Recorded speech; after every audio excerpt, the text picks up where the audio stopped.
Welcome friend, आप सभी का स्वागत है हमारे यूट्यूब चैनल में। आज हम एक नया टॉपिक सीखेंगे, डिस्कशन करेंगे, जिसका नाम है सेल स्ट्रक्चर एंड फंक्शन, जो कि एनसीईआरटी का है और नीट के अकॉर्डिंग बहुत ही इंपॉर्टेंट टॉपिक है। बेसिक यूनिट जो सेल है उसकी ऑल इंफॉर्मेशन जो है वो इसमें हम देखेंगे। तो स्टार्ट करते हैं। सबसे पहले जो सेल है वो किसने डिस्कवर किया था? Robert Hooke discover the cell in the year 1665 from the thin section of cork under the self made microscope. जो कि सेल्फ मोड माइक्रोस्कोप है, उसमें रॉबर्ट हुक ने 1665 को सेल जो है वो डेड सेल जो है वो देखा था। उसका स्ट्रक्चर जो है वो कंपार्टमेंट लाइक स्ट्रक्चर था, जैसे कि छोटे छोटे रूम्स होते हैं होटल में एक के बाजू में एक रूम, उसी तरह से वो स्ट्रक्चर उसे दिखा था। इसीलिए उसने उसे जो है वो सेल नाम जो है वो दिया था। और सेल जो है वो लैटिन वर्ड है, इसका मतलब है कि छोटे छोटे rooms. Cell are the fundamental structure unit of living organism and the basic unit of life. Cell जो है, आगे हम देखेंगे कि सेल के जो कुछ इंपॉर्टेंट स्ट्रक्चर है, फंडामेंटल यूनिट वो किस तरह से है, और आपको समझ में आ जाएगा कि सेल जो है वो बहुत ही बेसिक यूनिट है हमारे लाइफ का। Bacteria has the smallest cell size of 0.1 micron. जो सबसे स्मॉल जो सेल है हमारी वो है बैक्टीरिया की। और जो बड़ी सेल है सबसे, वो ostrich egg has the largest cell of 117 millimetre की होती है। The shape of cell varies from the spherical, cubical, columnar to long and the branch type. Cell के जो टाइप्स होते हैं वो भी बहुत सारा के बहुत डिफरेंट डिफरेंट टाइप होते हैं। डिफरेंट डिफरेंट ऑर्गन के, जिस तरह से ऑर्गन है उस तरह से सेल का जो टाइप है वो होता है।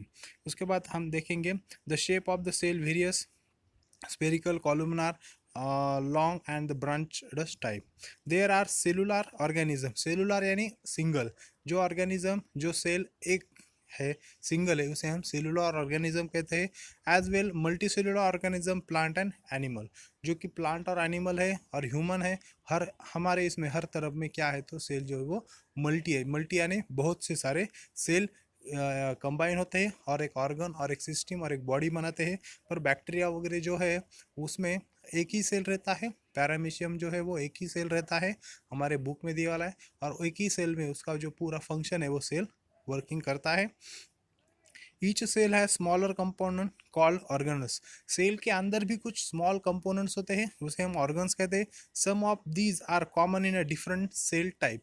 हर सेल में डिफरेंट टाइप होते हैं। हमें आगे जाके दो दो ऑर्गन जो है वो देखना है, एक है प्लास्टिड और दूसरा जो है वो सेल वॉल, जो कि प्लांट में प्रेजेंट होता है और ह्यूमन में प्रेजेंट नहीं होता है। बाकी का ऑर्गन जो है वो प्लांट सेल में और एनिमल सेल में प्रेजेंट होते हैं mostly. Each organ has is own specific function. ये भी हम आगे जाके देखेंगे कि जो ऑर्गन्स कहे हैं हमने, कि उसका जो फंक्शन है वो किस तरह से होता है। उसके बाद सेल के हमने थ्री टाइप में डिवाइड किया है। The cell has the three main type. The cell membrane, सबसे पहली आती है cell membrane. Cytoplasm which contain smaller component call organs, जो कि हमारे सेल में fluid like jelly like structure है, उसे हम साइटोप्लाज्म कहते हैं। और जो ऑर्गन्स है वो उसी में ही प्रेजेंट होते हैं। And then the nucleus, nucleus is the centre and most important structure of the cell. This is called the cell. There are the different organs and the names according to syllabus. First name is the nucleus, second endoplasmic reticulum, third name is the cytoplasm, then the jelly like structure or fluid, fourth is Golgi apparatus, fifth is mitochondria. The mitochondria syllabus detail and the function. Then the ribosome, 6 number, 7 lysosome, 8 number DNA, इसका भी structure हमारे book में दिए वाला है। और last is the cell membrane. ठीक है, नेक्स्ट अबे हम देखना है कि सेल के दो टाइप होते हैं mostly. The first type is prokaryotic and second is eukaryotic. Pro यानी प्रीवियस, जिसमें न्यूक्लियस जो है वो वेल डेवलप नहीं होता है, ऑर्गन्स वेल डेवलप नहीं होते, उसे हम प्रोकैरियोटिक कहते हैं। और जिसमें अच्छी तरह से न्यूक्लियस और भी बाकी सारे जो ऑर्गन्स है वो अच्छी तरह से डेवलप होते हैं, उसे हम यूकैरियोटिक कहते हैं। तो सबसे पहले हम प्रोकैरियोटिक देखेंगे। Size generally small 1 to 10 micron. जो कि प्रोकैरियोटिक सेल है वो ज़्यादा से इवॉल्व नहीं हुआ है, उसकी वजह से उसे 1 to 10 माइक्रॉन जो है वो साइज उसके अंदर हम उसे देख सकते हैं। उसी साइज में ऑल सेल जो है वो रहती है। The nucleus is not well defined, जिसका जो न्यूक्लियस है वो वेल डिफाइंड नहीं होता। वेल यानी कि जैसे कि हम यूकैरियोटिक में देखेंगे कि सेंटर में न्यूक्लियस रहता है, उसके अंदर डीएनए वगैरह सब मटेरियल रहता है, उसके बाद उसका वर्किंग जो है वो कमांड जो है सेल का पूरा कंट्रोल करता है। तो इसी वजह से हम उसे डिफरेंस कहते हैं। Not well defined as known as the nucleoid. Next, single circular chromosome. जो प्रोकैरियोटिक सेल है उसमें क्रोमोजोम जो है वो सिंगल रहता है, सर्कुलर रहता है, बल्कि प्रोकैरियोटिक में जो ये सब हमें दिखता है, पर यूकैरियोटिक में जो है वो डबल स्टैंडर्ड डीएनए क्रोमोजोम वगैरह जो है वो रहता है। उसके बाद है मेम्ब्रेन बाउंड ऑर्गेनल्स एब्सेंट, जो कि सेल मेम्ब्रेन जो है उसको ऑर्गेनल जो है वो बाउंडेड नहीं रहते, यानी कि पकड़ के नहीं रह सकते। एग्जांपल बैक्टीरियल सेल जो है, और इधर भी प्रोकैरियोटिक सेल दिखा है कि जो भी ऑर्गन्स है वो इधर उधर पूरे सेल में इधर उधर वो घूम रहे हैं फ्रीली। पर जो हमारा यूकैरियोटिक सेल है उसमें ऐसा नहीं होता है। यूकैरियोटिक सेल की जो साइज है 5 to 100 माइक्रोमीटर जो है वो। The nucleus is well defined around the surrounding by the nuclear membrane, जो कि न्यूक्लियस है वो सराउंडेड, उसके अंदर न्यूक्लियर मेम्ब्रेन है, न्यूक्लियोप्लाज्मा है, यानी कि न्यूक्लियस का मटेरियल है, फ्लूइड लाइक स्ट्रक्चर है। उसके बाद process more than one and linear chromosome. इसमें जो प्रोसेस है बहुत सारे प्रोसेस रहते हैं, क्योंकि ऑर्गन्स बहुत सारे हैं और हर ऑर्गन की एक प्रोसेस है, जिसकी वजह से ये बहुत ही कॉम्प्लिकेटेड स्ट्रक्चर होता है। Membrane bound cell organelles are present. और जो सेल मेम्ब्रेन है, सेल मेम्ब्रेन में क्या होता है कि इसके जो ऑर्गन्स है वो हर तरफ से बाउंडेड होते हैं। आपको दो तरह के सेल दिख रहे हैं, आप इजीली इसे देख सकते हैं और जो डिसाइड कर सकते हैं कि प्रोकैरियोटिक और यूकैरियोटिक में क्या डिफरेंस आपको देख सकते हैं। ठीक है, आगे जाके हम देखेंगे cell structure in eukaryotic cell. हमें आगे जाके सेल जो है वो यूकैरियोटिक सेल ही देखना है। उसमें most eukaryotic cell are multicellular. जो भी यूकैरियोटिक सेल है वो हर सब कैसे है तो मल्टीसेलुलर है। The nucleus is present in the nucleus, जो कि सेंटर में न्यूक्लियस होता है, उसमें न्यूक्लियस रहता है। जैसे कि हमारे स्कल है, स्कल के अंदर ब्रेन है, सो ब्रेन हमारे पूरी बॉडी को कवर अप करता है, कंट्रोल करता है। It is contain cell organelles. उसके बाद आते हैं सेल के ऑर्गेनल्स, कौन से हमें मालूम है, प्लास्टिड है, माइटोकॉन्ड्रिया है, गोल्गी बॉडीज़ है, माइटोकॉन्ड्रिया, उसके बाद एंडोप्लाज्मिक रेटिकुलम है, लाइसोसोम है, प्लास्टिड है। इस तरह से fungi, plant and animal are the eukaryotic. आपको एग्जाम में क्वेश्चन आ सकता है मल्टीपल चॉइस क्वेश्चन, जिसमें यूकैरियोटिक सेल है, कौन से चॉइस करना है। 4 ऑप्शन होंगे, उसमें से एक या option fungi, plant and animal, और दूसरे वायरस, बैक्टीरिया, प्रोटोजोआ, उसमें से आपको सेलेक्ट करना है जो कि यूकैरियोटिक है। उसके बाद सेल मेम्ब्रेन। सेल मेम्ब्रेन कैसी है? The cell membrane separate from cell from one another. जो दो सेल रहते हैं, जैसे कि हमने बताया था, जो सेल मेम्ब्रेन होती है, सेल मेम्ब्रेन कहाँ होती है कि मल्टी सेलुलर में हमें देखना है कि एग्जांपल, जो कि मल्टी सेलुलर में हमने बताया था कि बहुत सारे सेल एक आते हैं, तो बहुत सारे सेल जो है वो सेपरेटली रहना चाहते हैं, मतलब चिपक के रहते हैं, और जो उसको डिफरेंट करता है वो है उसका cell membrane. And also the internal content from the surrounding medium, जो कि उसके अंदर का जो मीडियम है और बाहर का जो एनवायरनमेंट है उसे वो प्रोटेक्ट करता है और डिफरेंस कर सकता है सेल की, सेल मेम्ब्रेन की वजह से। It pore and allow the movement of substance और material both inward and outward.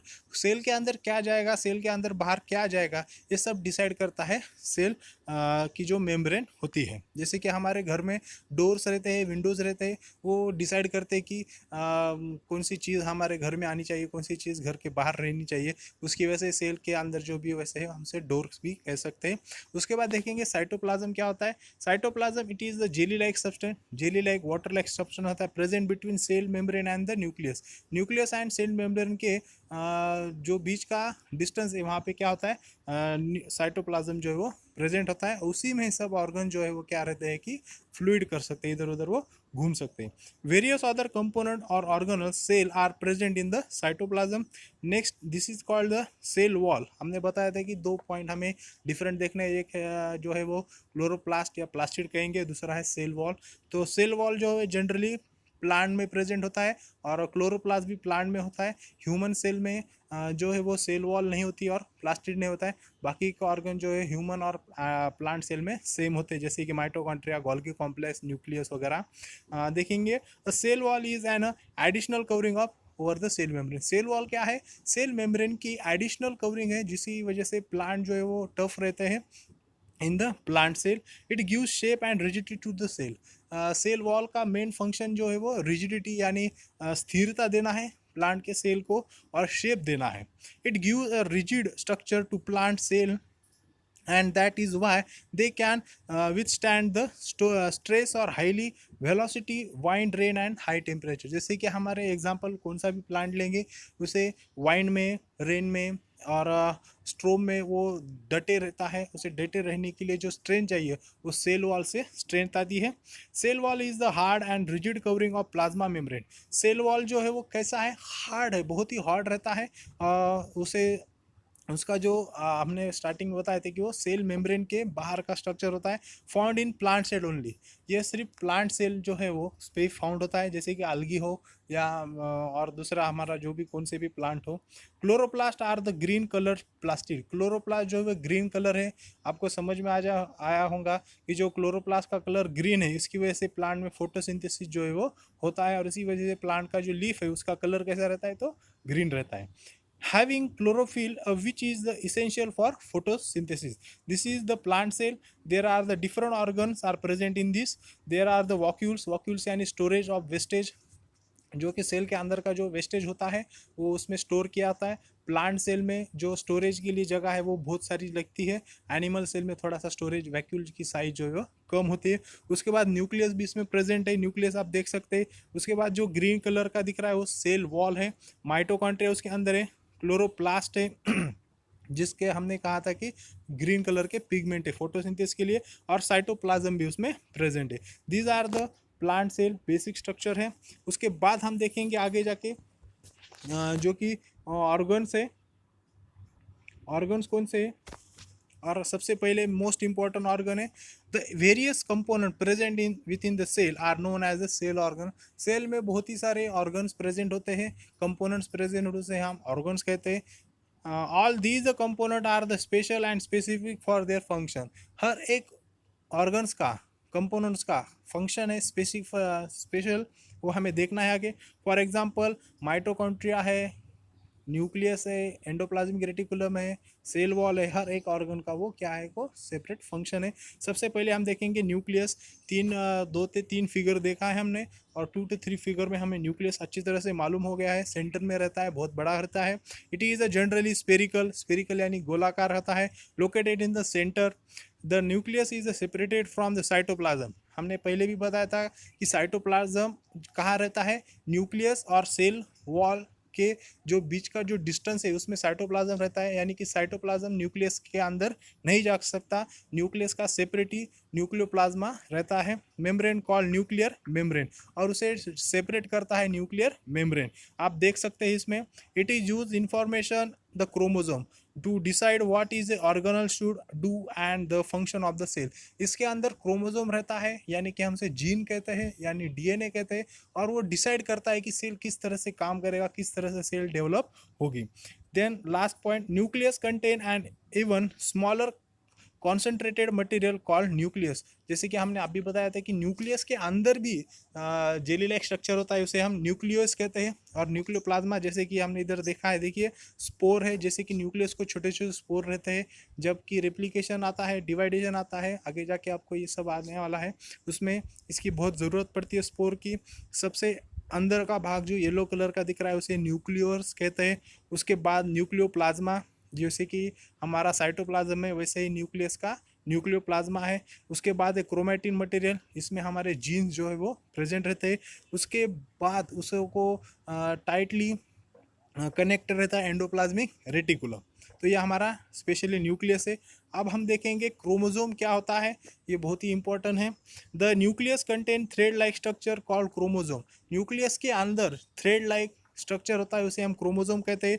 These carry genes help in the inheritance. Inheritance यानी आनुवंशिकता, हमारे पेरेंट्स की आनुवंशिकता हमारे अंदर आती है क्रोमोसोम की वजह से, जिसकी वजह से हम उनके तरफ उनके हिसाब से और उनका कलर जो है वो हमारे इधर दिखता है, हमारे बॉडी का शेप वगैरह, नाक, आईज वगैरह। To transfer character from the parent to offspring, parent यानी हमारे माँ बाप का जो भी कैरेक्टर है वो हमारे इधर यानी बच्चे में दिखता है, उसे हम ऑफस्प्रिंग कहते हैं।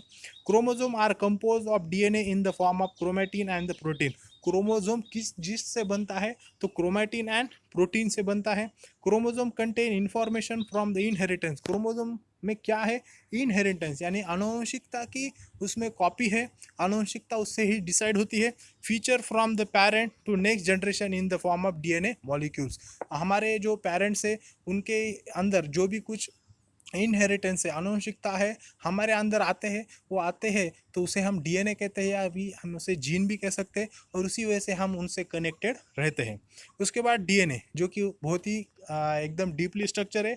DNA molecule contain the information necessary for the construction and the organelle cell, DNA जो है वो क्या है कि इंफॉर्मेशन कैरी करता है, उसमें इंफॉर्मेशन जो है वो स्टोर रहती है, उसकी वजह से हमारा जो कैरेक्टर्स है वो डिसाइड होता है। Function segment of DNA called jeans, जो फंक्शन है जैसे कि हमारे बालों का कलर, आंखों का रंग, हमारे बॉडी का शेप, ये जो डिसाइड है ये हमारे एक इनहेरिटेंस कैरेक्टर्स है, जैसे कि हमारे माँ का या पिताजी का जो भी आंखों का कलर होगा वो हमारा भी यानी हमारे उनके बच्चों का जो होगा कलर, उसका जो कलर है उसे हम एक कलर का जो जीन है सेगमेंट है उसे हम क्या कहते हैं, जीन कहते हैं। तो this is are the DNA structure, इसे हम एक सेगमेंट कहेंगे जिसमें हमारे सब इंफॉर्मेशन स्टोर की जा सकती है। इसमें शुगर फॉस्फेट बैकबोन है यानी कि एक स्ट्रक्चर है। उसके बाद है बेसिक पेयर, वो बेसिक पेयर क्या है, ग्वाइनिन, साइटोसिन, थाइमिन, एडेनिन, ये नाइट्रोजनस बेस है, ये पूरा मिला के हमारा डीएनए जो है वो क्रिएट होता है। उसके बाद देखेंगे vacuoles and endoplasmic reticulum and Golgi apparatus और वॉक्यूल्स, किस तरह से इनका फंक्शन है। Vacuoles are the storage bubbles of irregular shape which are found in the cell, जो कि हमारा सेल है, हमने पहले भी बताया था कि सेल का जो इरेगुलर शेप जो आता है, या कि सेल का जो कि वॉक्यूल से उसका शेप जो कैसा है वो इरेगुलर है, और जो सेल के अंदर का जो वेस्टेज है उसमें वो स्टोर होता है। The vacuole store food variety of nutrient that cell meet need to survive और वेस्ट, जो कि सेल को ज़रूरत लगती है न्यूट्रिएंट्स का, ये इसे हम स्टोरेज हाउस भी कह सकते हैं। Okay, in the plant cell vacuoles are the much larger than in animal cell and they provide rigidity to the plant cell, plant cell में जो रिजिडिटी आती है उसको पहले तो वो सेल वॉल से आती है, और थोड़ा सा सपोर्ट जो है वो वॉक्यूल भी कहते हैं करता है, जैसे कि आपको यहाँ पे दिख रहा है सेल वॉल ही है, सेल प्लांट की सेल ही है, साइड में सेल वॉल है, वॉक्यूल जो है वो थोड़ा बड़ा है, न्यूक्लियस है। उसके बाद हम देखेंगे गोल्गी apparatus क्या होते हैं। Golgi apparatus also term as Golgi complex, उसे गोल्गी कॉम्प्लेक्स भी कहते हैं। It is a member bounded in nucleus, तो ये न्यूक्लियस मेम्ब्रेन जो है वो न्यूक्लियस को बाउंडेड रहती है, यानी कि न्यूक्लियस के पास ही रहती है। It means function of modify proteins, जो कि सेल के अंदर हमने अभी प्रोटीन देखा है, वो प्रोटीन को क्या करती है, मॉडिफाई करती है। These modified protein are placed in a Golgi so that is can transport whereas it is in the when required. Golgi operators क्या करते हैं, सेल के अंदर जो भी न्यूक्लियस इंफॉर्मेशन है, न्यूक्लियस के अंदर जीन के जो प्रोटीन है उसे जहाँ उसकी ज़रूरत है ट्रांसफर करता है, लेने जाने की ट्रांसपोर्टेशन की सिस्टम है उसमें। देन एंडोप्लाज्मिक रेटिकुलम क्या होता है देखेंगे, it is the membranous organelles, membranous organelles है, इसमें भी एक मेम्ब्रेन होती है। It found in also eukaryotic cell, जहाँ ये यूकैरियोटिक सेल में फाउंड होता है। उसके बाद the ER is divided into, ER यानी उसका शॉर्ट फॉर्म है एंडोप्लाज्मिक रेटिकुलम। इसके दो टाइप होते हैं, functional physically and functionally properties, उसका फंक्शन और फिजिकल प्रॉपर्टी आपने देखा होगा। तो एक ये एंडोप्लाज्मिक रेटिकुलम जो है उस पर कुछ तरह डॉट डॉट है, कहाँ पे डॉट डॉट नहीं है, जो डॉट डॉट है उसे हम रफ एंडोप्लाज्मिक रेटिकुलम कहते हैं, और जहाँ पे डॉट डॉट नहीं है उसे हम स्मूथ एंडोप्लाज्मिक रेटिकुलम कहते हैं। रफ एंडोप्लाज्मिक रेटिकुलम कैसा है, it is synthesise secrete protein in the cell, जो कि सेल को बाइंड करने के लिए, सेल के दूसरे ऑर्गेनल्स क्रिएट करने के लिए जो प्रोटीन की ज़रूरत होती है वो यहाँ से वो सिंथेसाइज करता है।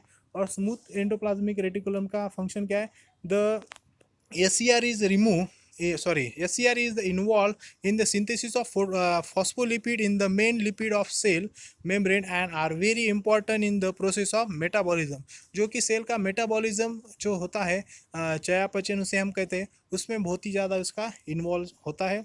They also transport the product of rough endoplasmic reticulum to other cell part like Golgi apparatus. ये क्या करता है कि जो रफ एंडोप्लाज्मिक रेटिकुलम ने जो प्रोडक्ट क्रिएट किया है उसे वो ट्रांसफ़र करता है गोल्गी apparatus के पास. जैसे कि यहाँ पे हमने देखा है कि एंडोप्लाज्म किस तरह से होता है. आपको न्यूक्लियस दिखा है, न्यूक्लियस के साइड से ही उसे बहुत ही क्लोज चिटक के रखता है. जो डॉट डॉट है उसे हम रफ एंडोप्लाज्म कहते हैं. उसके बाद जो स्मूथ है उसे हम जिस पे डॉट डॉट नहीं, डॉट डॉट यानी कि राइजो होते हैं, उस पर राइजोसोम होते हैं. और उसके बाद जो है गोल्गी apparatus यानी गोल्गी कॉम्प्लेक्स है. यहाँ से इंफॉर्मेशन आती है न्यूक्लियस से, उसे रीड करता है, प्रोटीन सिंथेसिस करता है, बाद में वो स्मूथ एंडोप्लाज्मिक रेटिकुलम के पास भेजता है, वो गोल्गी apparatus या कॉम्प्लेक्स के पास भेजता है, और गोल्गी कॉम्प्लेक्स जो है ट्रांसपोर्ट करता है अलग अलग हिस्से में सेल के. उसके बाद हम देखेंगे लाइसोम क्या होता है.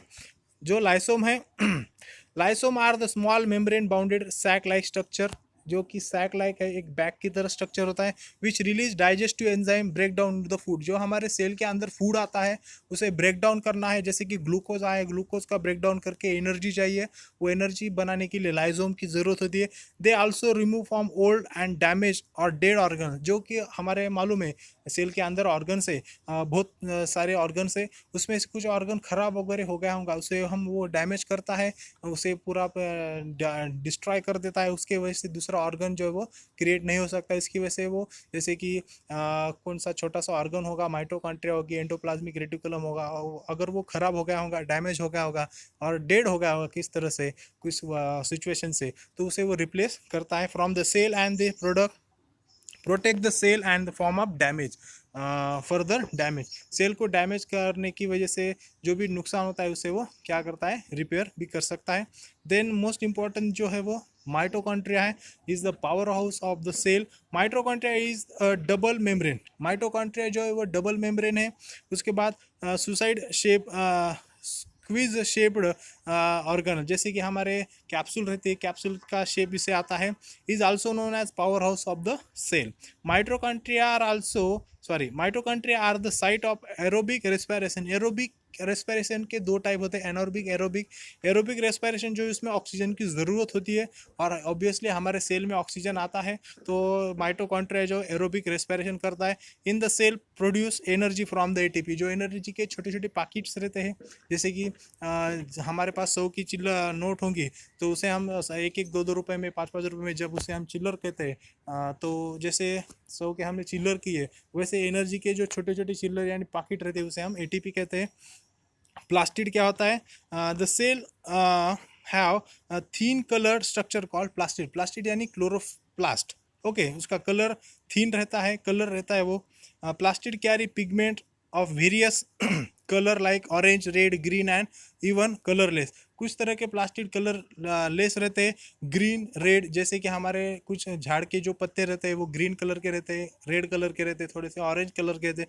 वो कलर किस तरह से आता है, तो वो प्लास्टिड की वजह से आता है. The plastid which carry green colour pigment chlorophyll are called chloroplast. जो कि ग्रीन कलर है उसे हम क्लोरोप्लास्ट कहते हैं. This is the mitochondria figure. There are the some different names, then you are remember. First is the neutral, नहीं, एक minute.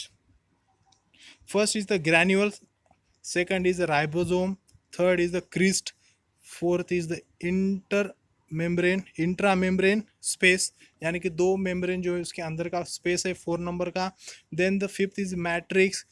6 is the ATP synthesise particle जो कि एटीपी बिल्डअप कर रहे हैं. 7 is the inner membrane. 8 is the outer membrane. 9 is the D ribonucleic acid, यानी कि जो माइटोकॉन्ड्रिया होता है उसका सेपरेटली डीएनए होता है, वो सेल का डीएनए वो यूज़ नहीं करता. बाकी के ऑर्गेनल जो है वो ये सेल का डीएनए, जैसे कि माइटोकॉन्ड्रिया छोड़ के जो भी राइबोसोम है, उसके बाद गोल्गी कॉम्प्लेक्स है, माइटोकॉन्ड्रिया है, सॉरी माइटोकॉन्ड्रिया छोड़ के एंडोप्लाज्मिक रेटिकुलम में वो सेल का डीएनए जो है वो यूज़ करते हैं, पर माइटोकॉन्ड्रिया जो है वो सेपरेट उसका डीएनए यूज़ करता है। दिस इज़ द पूरा सिलेबस है ये आपका। अगर आपको वीडियो अच्छा लगा तो आप चैनल को सब्सक्राइब कर सकते हैं। और ठीक है, ओके, नेक्स्ट वीडियो में हम वापस नेक्स्ट वीडियो जो है वो तैयार करेंगे और हमारे चैनल पे डाल देंगे। तब तक के लिए बाय।